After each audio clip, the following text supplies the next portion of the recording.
दाखवण्याची भूमिका घेताय, हाच ओबीसी तुम्हाला तुमची जागा दाखवल्याशिवाय राहणार नाही. मित्रांनो, हे पहिल्यांदा घडतंय असं नाही आहे. उपोषण करून एखाद्याचे हक्क हिरावणे, उपोषण करून त्यांच्या अधिकारापासून त्यांना वंचित ठेवणे. 1932 चा पुणे करार तुम्ही आठवा.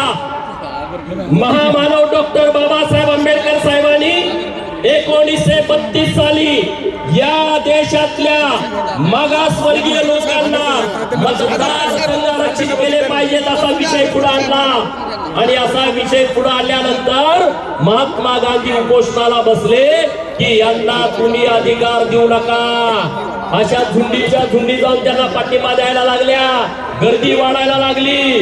डॉक्टर बाबासाहेब आंबेडकर काय करायचं, तुम्ही हा विचार मागे घ्या.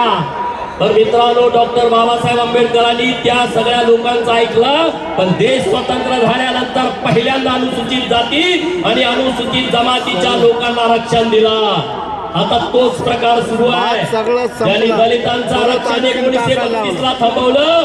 आज त्याच प्रवृत्तीची लोक ओबीसीच्या आरक्षणावरती घाला घालताय. या घाला घालणाऱ्याला आपण सगळ्यांनी विरोध केला पाहिजे. मित्रांनो, आज आपण पुण्यश्लोक अहिल्या देवींच्या जिल्ह्यात आहे.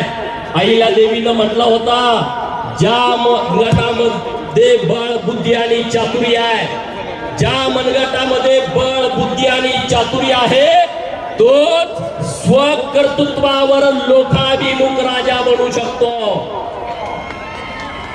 म्हणजे त्यांनी राजा का बेटा राजा नहीं बनेगा, वो राजा बनेगा जो हकदार होगा. हे तत्व माऊलीने सांगितलं. याचा अर्थ असा आहे की प्रस्थापित व्यवस्थेच्या विरोधामध्ये आवाज उठवा. बरोबर की नाही? उठवणार की नाही उठवणार? प्रस्थापित व्यवस्थेच्या विरोधात आवाज उठवणार की नाही उठवणार? रोहित पवार नावाचं जातीयवादी व्यक्तिमत्व या जिल्ह्यामध्ये प्रतिनिधित्व करताय. ते जातीयवादी आहे की नाही? आवाज द्या, नाही तर त्यामध्ये मी एकटाच बोलतो या विषयावर. जातीयवादी आहे की नाही? हे पार्सल तुम्ही बारामतीला पाठवणार का? पाठवणार का?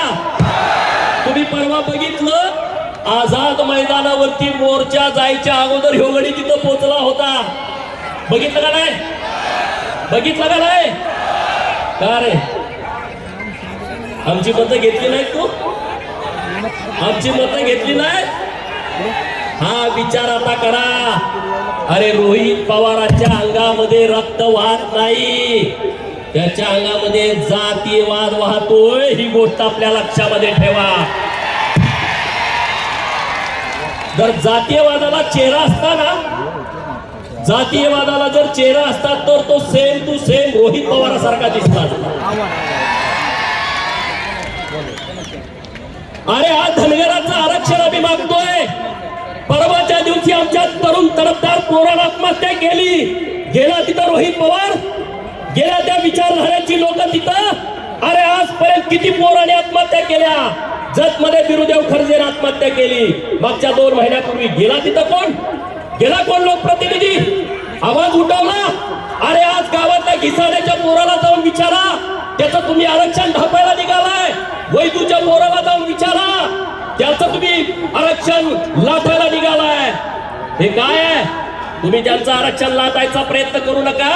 तुम्हाला तुमची जागा दाखवल्याशिवाय आम्ही राहणार नाही. मित्रांनो, मंडल आयोगाला एक म्हटलं की विरोध करणार, मंडल आयोगाला विरोध करणार, ओबीसीचं आरक्षण घालवणार.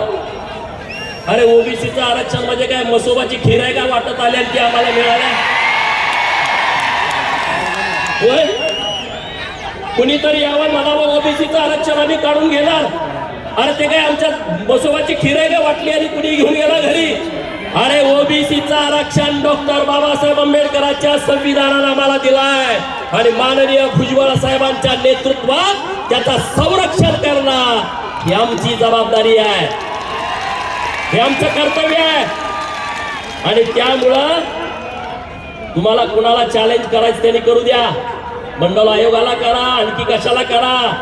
तुम्ही आज आमच्या सरपंच पदावरती डोळा ठेवलाय, तुम्ही आमच्या पंचायत समितीवरती डोळा ठेवलाय, तुम्ही आमच्या जिल्हा परिषद सदस्य पदावरती डोळा ठेवलाय, नगरपालिकेच्या महानगरपालिकेच्या नगरसेवक पदावरती डोळा ठेवलाय, महापौर, जिल्हा परिषदचा अध्यक्ष, पंचायत समितीचा सभापती यावर तुम्ही डोळा ठेवलाय.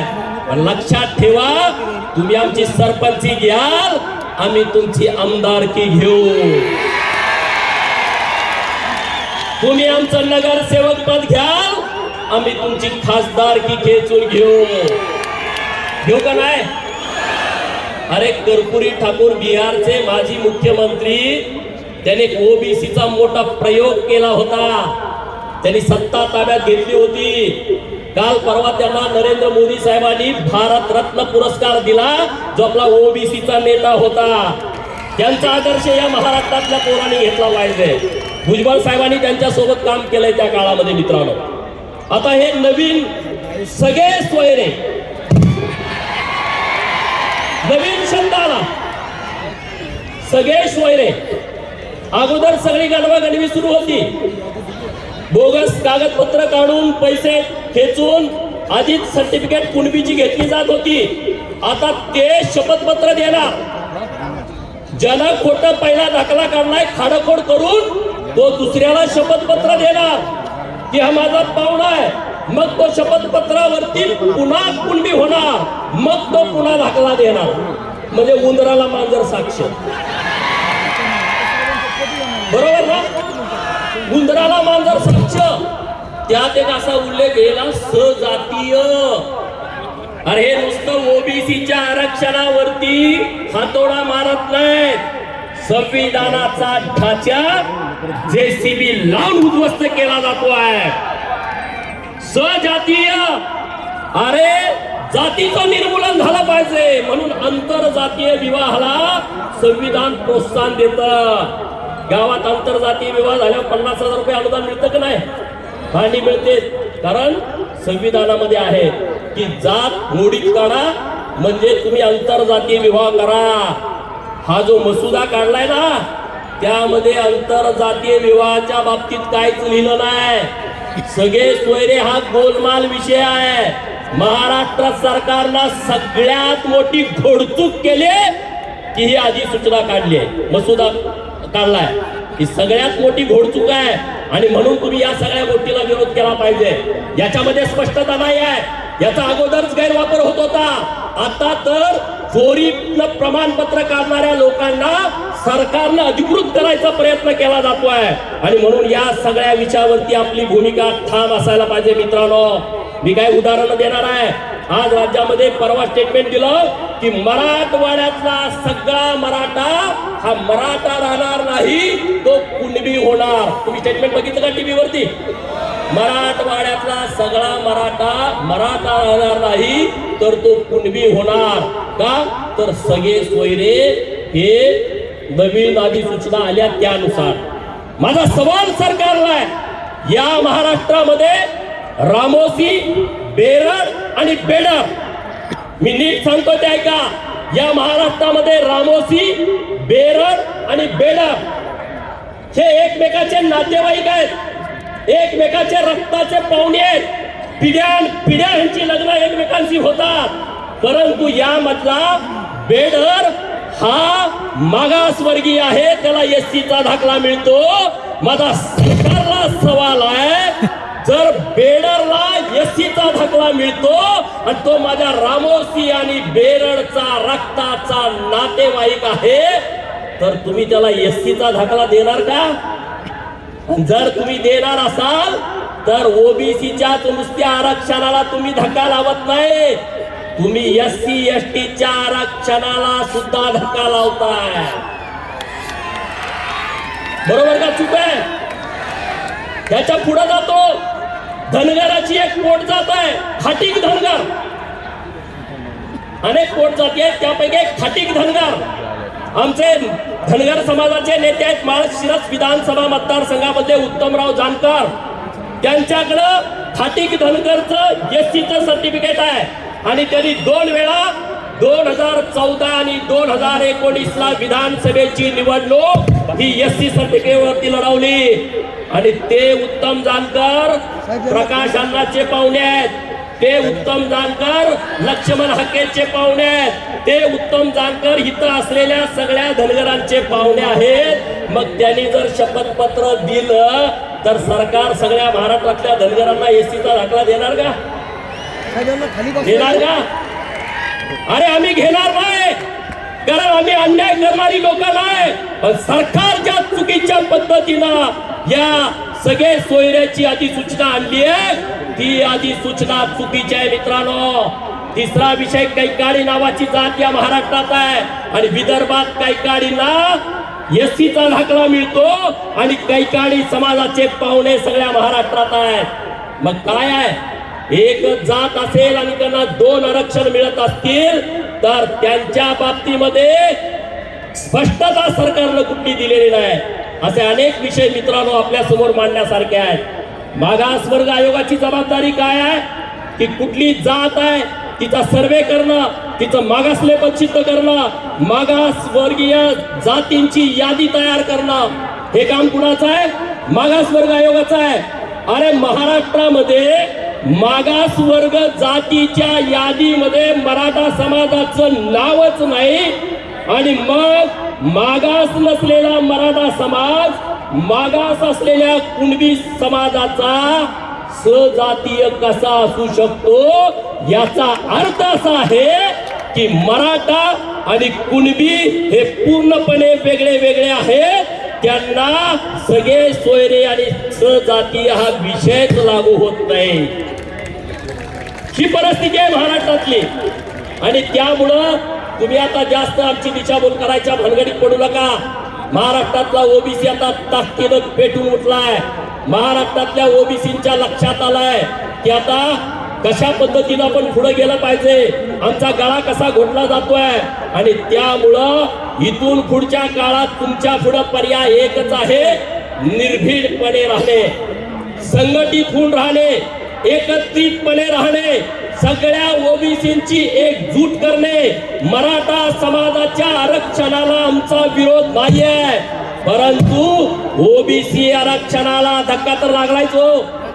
ओबीसी आरक्षणाचा विषय संपला. माझ्या तालुक्यात 550 कुणबीच्या नोंदी सापडल्या. 60 ग्रामपंचायती, त्यापैकी 12 ग्रामपंचायतीला ओबीसीचं रिझर्वेशन सरपंच पदाचं, 8 पंचायत समिती, त्यातल्या 3 पंचायत समितीला आरक्षण ओबीसीचं, 4 जिल्हा परिषद, त्यापैकी 1 आरक्षण झडपीचं. संपलं सगळं. तो विषय आता डोक्यातनं काढून टाका. बरं लढू, अरे आपण लढणारी लोक आहोत. या राज्यामध्ये ओबीसीनी भटक्यायुक्तांनी अनेक लढाई केलेल्या आहेत. छत्रपती शिवाजी महाराजांच्या सोबत हेच मावळे होते जे स्वराज्य निर्माण करण्यासाठी पुढे होते. त्यामुळे आता लढण्याशिवाय आपल्या पुढे कुठलाही पर्याय नाही. की लढण्याची धमक, की लढण्याची ताकद आपण सगळ्यांनी मनामध्ये ठेवली पाहिजे आणि माननीय भुजबळ साहेबांच्या पाठीमागे ठामपणे उभं राहायला पाहिजे. भुजबळ साहेबांच्या वरती कुणी बोलला, तुम्ही लगेच व्हिडिओ करून त्याला उत्तर दिलं पाहिजे. मित्रांनो, आपल्याला लोकशाहीनं करायचं आहे. आपण काय दादागिरी करत नाही. आपण संविधान मानणारे, कायदा मानणारे, लोकशाहीच्या आपण देशामध्ये राहतो. आपल्याला दादागिरी करायची गरज नाही. पण जर कोणी दादागिरी करण्याची भाषा करत असेल तर त्याला उत्तर देण्याचं कर्तव्य आणि जबाबदारी आपली आहे आणि ते कर्तव्य आपण सगळेजण पार पाडू. ओबीसी वरती जो अडचणीचा विषय यायला लागलाय तो जर दूर करायचा असेल तर संघटनेशिवाय पर्याय नाही, एकत्रित येण्याशिवाय पर्याय नाही. आज तुमचं खरं तर कौतुक आहे की भुजबळ साहेबांच्या स्वागताला इतक्या मोठ्या संख्येनं तुम्ही उपस्थित राहिला. सगळ्या पुण्यश्लोक अहिल्यादेवी नगर मधल्या सगळ्या ओबीसी बांधवांचं मी मनापासून आभार व्यक्त करतो. इतकी मोठी सभा तिची धडकी भरेल. सगळ्या लोकांच्या लक्षात आलेलं आहे की आज या महाराष्ट्रातल्या ओबीसीच्या मनामध्ये काय ढग आहे, ओबीसीच्या नेमक्या व्यथा काय आहेत याची जाणीव आजच्या या सभेला झाली आहे. पण ही निर्धार सभा आहे. पुण्यश्लोक अहिल्यादेवींच्या जिल्ह्यातली सभा आहे. पुण्यश्लोक अहिल्यादेवी न्याय देणारे आहेत. पुण्यश्लोक अहिल्यादेवी अन्याय न सहन करणारे आहेत आणि त्यामुळं आपण न्यायाच्या बाजूने ठामपणे उभा राहू, अन्यायाच्या विरोधामध्ये ताकदीनं लढू आणि जे आज आपल्यावरती अन्याय करण्याचं धोरण राबवतायत त्यांची परत धमक झाली नाही अशा पद्धतीनं आपण सगळी ताकद माननीय भुजबळ साहेबांच्या पाठीमागे उभी करू. एवढंच या निमित्तानं बोलतो आणि थांबतो. जय